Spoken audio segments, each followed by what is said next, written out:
Hai semuanya. Assalamualaikum warahmatullahi wabarakatuh. Waalaikumsalam warahmatullahi wabarakatuh.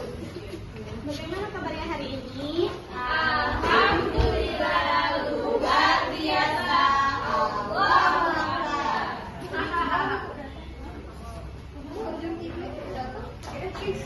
Baiklah, sebelum mulai pembelajaran hari ini, kepada Siska tolong dipimpin doa ya.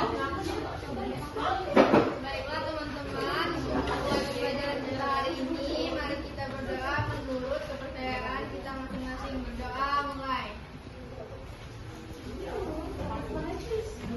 Berdoa selesai.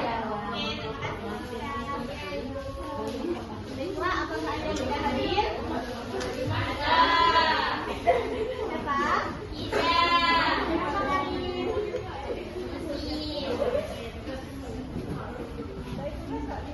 Baiklah, sebelum mulai pembelajaran hari ini, Ibu akan bertanya, siapa yang suka mandi hujan?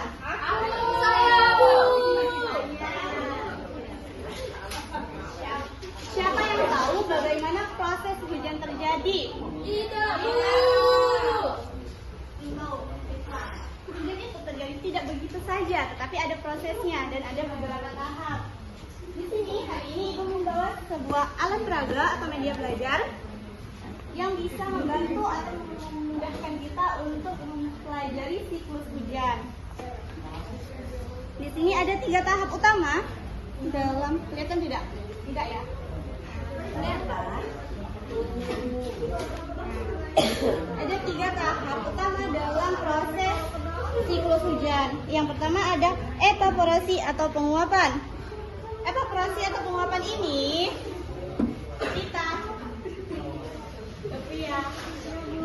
ketika matahari bersinar, air hujan itu tumbuh dari laut, danau atau sungai. Air itu menguap uap yang naik ke atmosfer. Kemudian kondensasi. Kondensasi adalah semakin tinggi uap air naik, suhunya semakin dingin.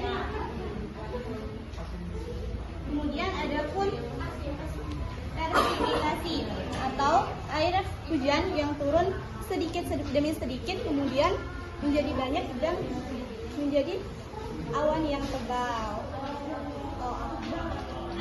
Nah, itulah beberapa proses atau siklus hujan terjadi. Ada 3 tahap. Yang pertama, evaporasi, kondensasi, dan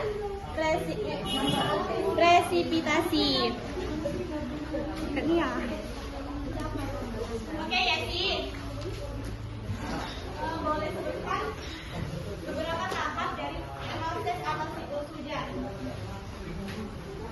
Pertama itu evaporasi, penguapan, yang kedua kondensasi, penimbunan, yang ketiga presipitasi, turunnya hujan.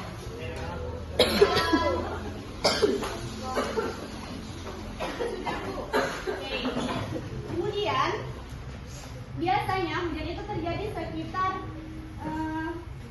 di sore hari, sekitar pukul 2 siang ataupun 5 sore. Nah, biasanya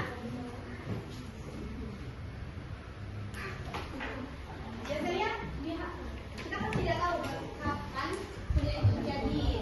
Dan biasanya ada HP kan, ada yang namanya perkiraan cuaca. Misalnya biasanya dikasih tahu atau diberitahukan. Proses terjadi jam berapa hujan itu terjadi. Contohnya, hari ini di Prabumuri akan terjadinya proses terjadi hujannya turun. Misalnya, diperkirakan jam 2 siang sampai 5 jam ke depan. Di saat itu kita tidak tahu kan sampai jam berapa hujan itu terjadi. Bagaimana cara kita mengetahui proses terjadinya hujan itu sampai jam berapa? Nah, Ini Ibu akan membuat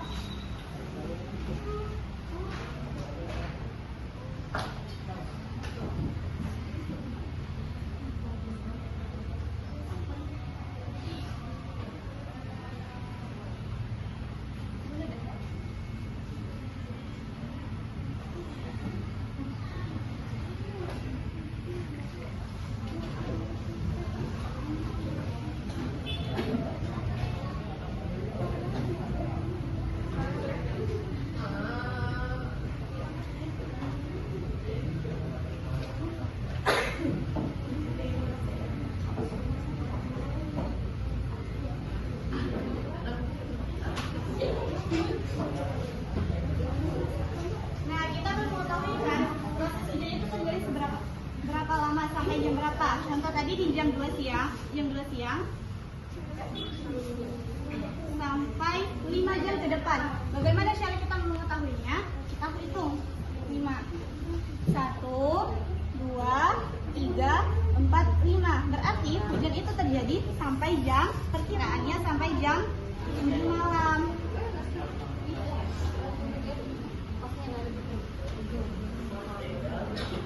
Itulah proses lama terjadinya hujan. Nah, di sini Ibu ada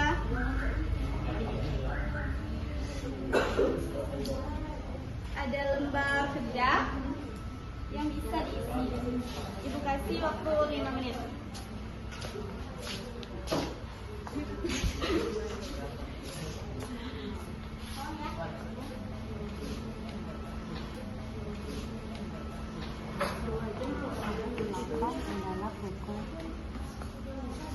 Diisi Bu ya ini Bu.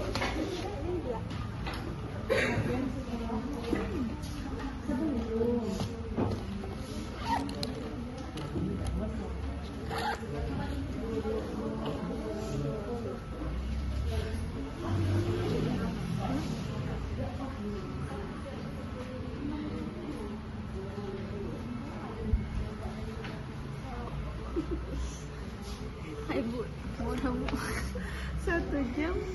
Wih gila, 1 jam sebelum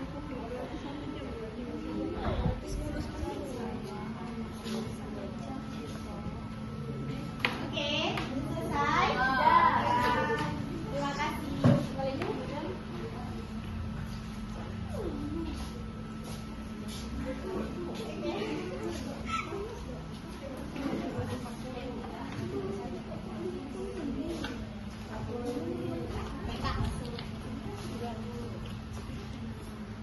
Oke, terima kasih. Nanti Bu koreksi ya.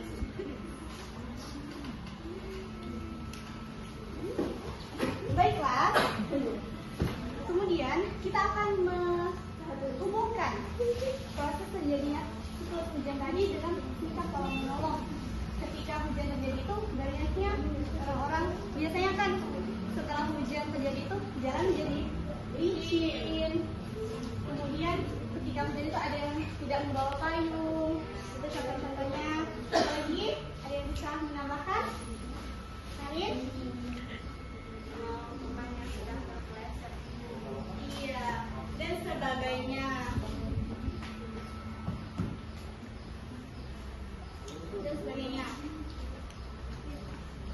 Baiklah, sebelum menutup pembelajaran hari ini, kita dapat menyimpulkan pembelajaran yang kita dapat pada hari ini. Itu yang pertama, itu tentang siklus hujan. Terdapat 3 tahapan. Yang pertama, penguapan, kemudian pengembunan dan turunnya hujan.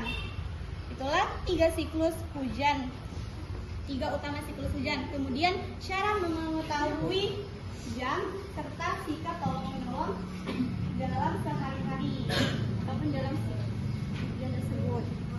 Dan untuk evaluasi yang terakhir, Ibu akan membentuk kalian semua dalam beberapa kelompok dan dikerjakan di rumah masing-masing.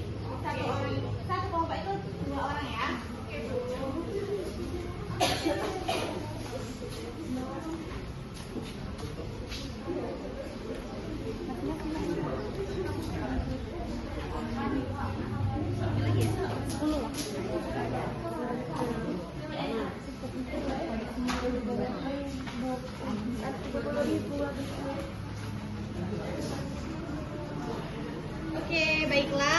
Mungkin pembelajaran hari ini cukup sampai di sini.